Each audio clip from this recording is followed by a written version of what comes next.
नमस्कार, मैं हूं अनूप नागल। आप देख रहे हैं ललितपुर की आवाज़ LK न्यूज़। LK न्यूज़ में आपका स्वागत है।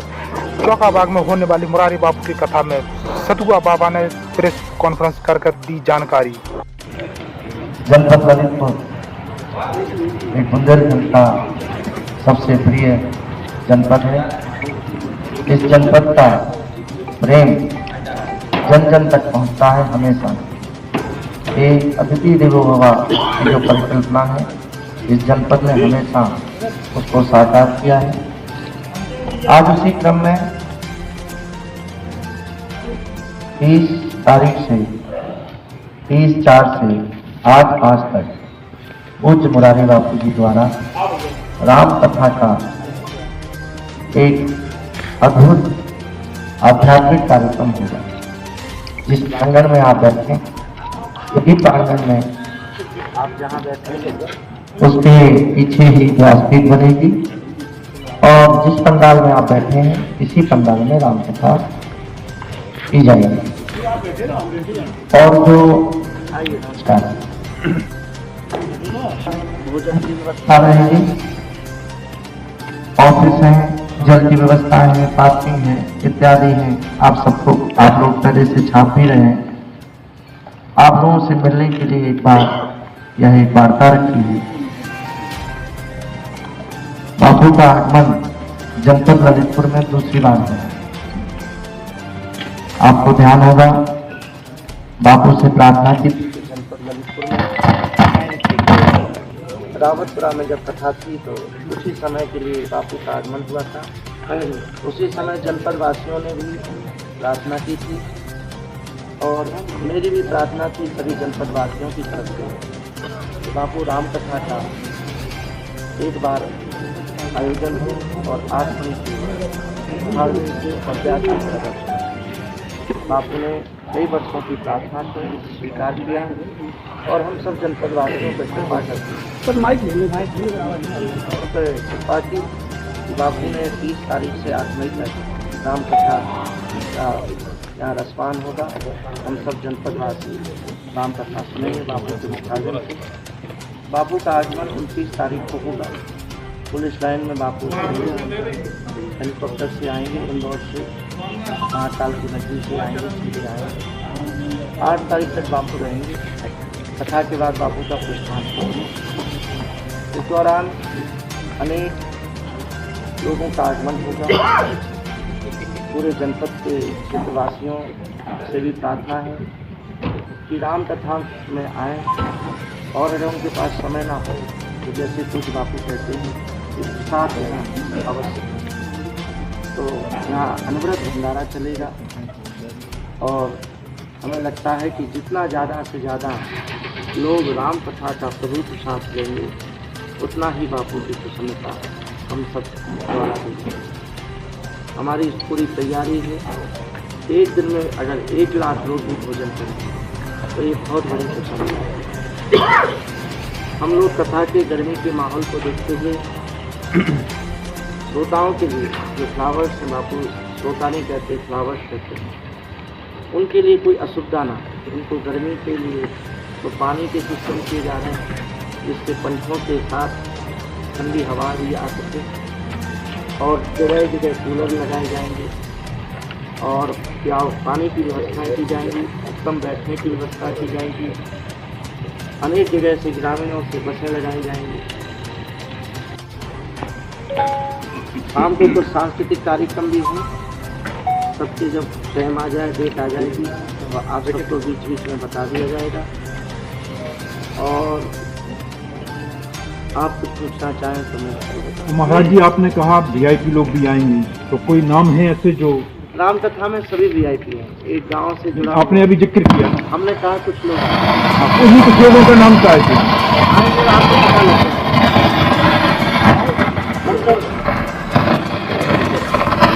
कि हम लोग यहाँ से निकलते हैं, ये पुल बहुत छोटा है, ट्रैफिक अभी जाम चल रहा है। जिस समय महाराज जी आएंगे, कथा होगी, उस समय की क्या व्यवस्थाएं हैं? देखिए, मैंने जिला प्रशासन को कह दिया है।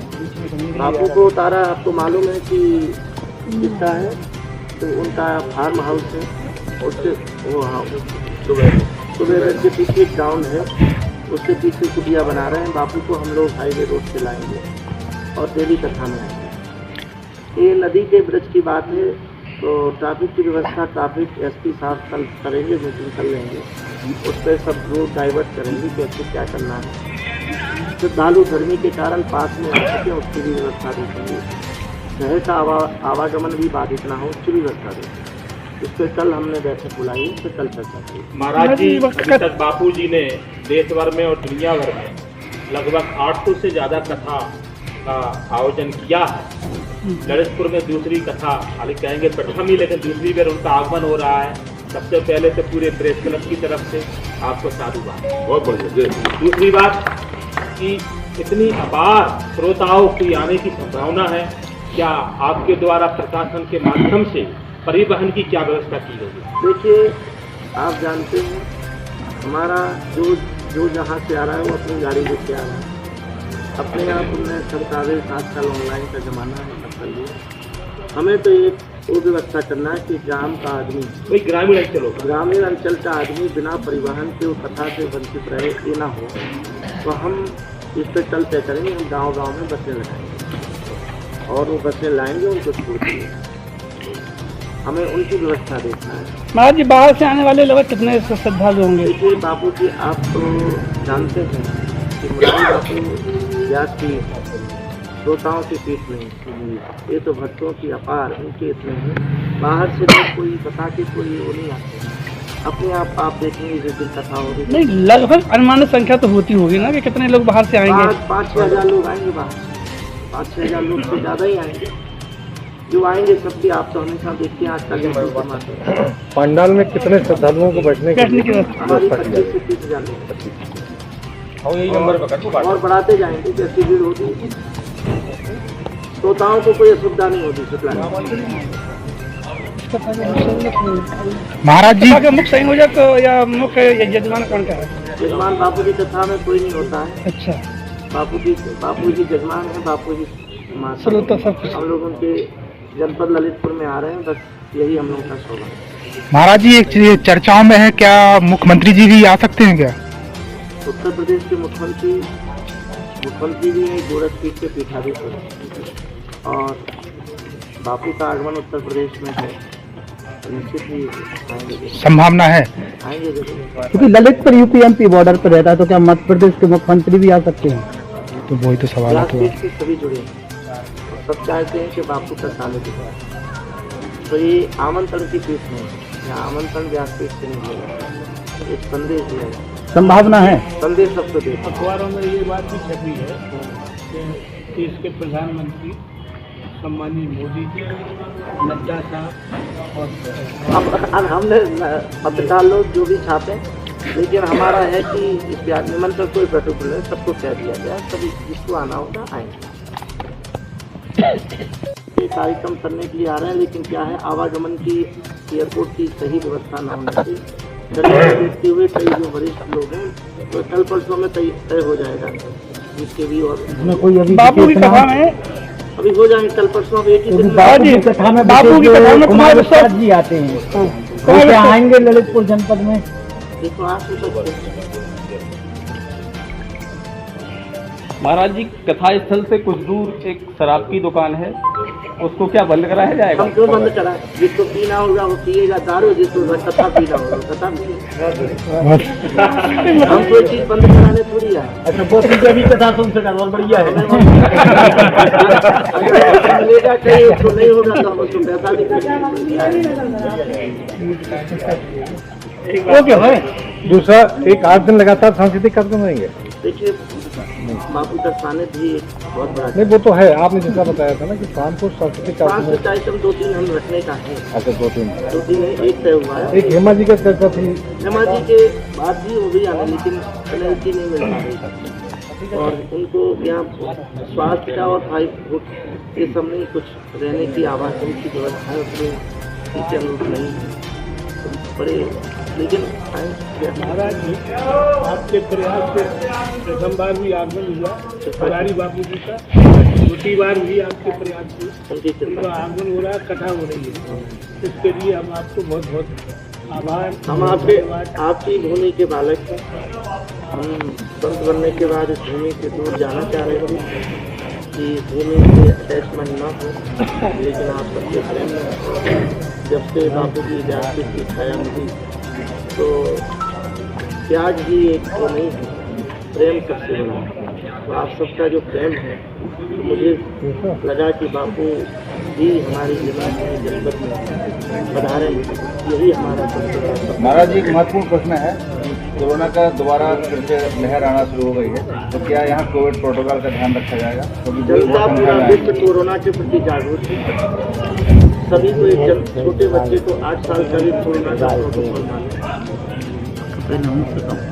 प्याऊ से प्यास लगने वाले प्याऊ तक भेजा नहीं जाता, वो स्वयं जाता। हमारा व्यवस्था इतनी है, मास्क लगा के बैठेंगे, हमारी व्यवस्था है और स्वयं जागरूक। तो महाराज जी, क्या वीआईपी लोग जो आएंगे उनके लिए क्या कोई पास व्यवस्था की गई है?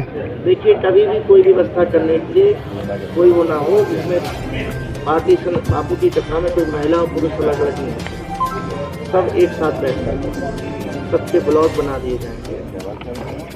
वीआईपी कोई नहीं होगा, हमने कहा कथा में वीआईपी सब नहीं करना है, सब कथा वीआईपी की होगी तो फिर कैसे होगा? एक गरीब, एक छोटा जनता है, व्यवस्था के नाम पे व्यवस्था के लिए खंड देगा। जैसे मोबाइल वही है, हम आलो बोलेंगे आप भी वही सुनेंगे, चाहे हम नोकिया के सुने चाहे सैमसंग। एक व्यवस्था है, कंपनी का नाम दे देंगे कि एक ब्लॉक है, एक ब्लॉक है, आप इसमें बैठ जाएं, आप इसमें। महाराज जी, ललितपुर मुख्यालय से ललितपुर की अगर दूरी देखी जाए गाँव, जितना हमें मिल सका, ललितपुर एक छोटा जिला है, भी इतनी होटलों की व्यवस्था नहीं है। जितने मुझे आवास मिले मैंने सारी होटलें बुक की और भी प्रयास कर रहे हैं कि जो समाज की धर्मशालाएँ इत्यादि वो मिले। तो जैसे होगा ठाकुर जी वो सब पूरा करेंगे। नहीं तो समाज सेवी संगठनों से या जो लोग समाज के लोग हैं उनसे बात करके तो कर सब सकते हो रहे हैं, सब लगे हैं, सबकी व्यवस्था। इस कथा से कोई असंतुष्ट नहीं जाएगा, सब प्रश्न सब लोग पधारिएगा और ज़्यादा से लोगों इसको पहले दिन 4 से 6-7 बजे तक वापस शाम की कथा की बात कर रहे हैं, तो इससे हट के बात का आयोजन पूज्य मुरारी बापू जी द्वारा होगा 4 से 8-5 तक यह राम कथा चलेगी। मैं सबको, पूरे जनपद वासियों को और पूरे बुंदेलखंड को आह्वान करता हूं कि राम कथा का रसपान के लिए आप पधारें और प्रसाद भी ग्रहण करें। यह बुंदेलखंड का सौभाग्य है। मुझे लगता है कि पूज्य मुरारी बापू जी की राम कथा बुंदेलखंड में पहली बार हो रही है। सही बात है, इसके आने की संभावना है। और इस क्वेश्चन कई बार पूछ चुके हैं, मैंने सभी को आमंत्रण किया है और हमारे उत्तर प्रदेश के मुख्यमंत्री परम पूज्य योगी आदित्यनाथ जी महाराज जी का आना है। मैंने रक्षा मंत्री जी से कहा है, आप सबकी लोकप्रिय पूर्व सांसद और भाजपा की वरिष्ठ उमा भारती जी 29 को आ जाएंगी और पूज्य संतों का मैं चिदानंद मुनि जी से, पूज्य रामदेव बाबा जी से, आपके ललितपुर के नरसिंह मंदिर के महंत राजेंद्र जी मलुकपीठ वाले महाराज जी से मैंने सबसे आह्वान निमंत्रण दिया है। जो भी सब अपना समय देख के पधारेंगे और हमें लगता है यह कथा एक अद्भुत होगी और बापू का आगमन ही एक अद्भुत है। महापुरुषों से ही भूमि का संरचना है और ऐसे महापुरुष हमारे जनपद ललितपुर में पधार रहे हैं। हमारा तो सौभाग्य है कि इस जन्मभूमि में मेरा जन्म हुआ है, इस जन्म स्थल पर। इसलिए बापू ने कृपा पूर्वक इस ललितपुर जनपद वासियों को राम कथा रसवान और अपने दर्शन का सौभाग्य दिया। इससे बड़ा मुझे कोई भी व्यवस्था नहीं है। इसलिए हम निवेदन करेंगे सब लोग आएँ और इस राम कथा महाआयोजन में सब लोग साथ ग्रहण करें और कथा करें। महाराज जी, चर्चा है कि राज्यपाल जी हमें सहाय का भी आने की अनुमति मिल गई है। मैंने गवर्नर महोदय जी से कहा है वो पधारेंगे। मैंने अमित शाह जी से निवेदन किया है, वो व्यस्त होंगे, उनके कार्यक्रम होंगे। मैंने सबसे कह दिया एक स्थल है, यहाँ सभी संप्रदाय के लोगों का सम्मान है, उनको स्वतंत्रता के साथ रहने का अधिकार है।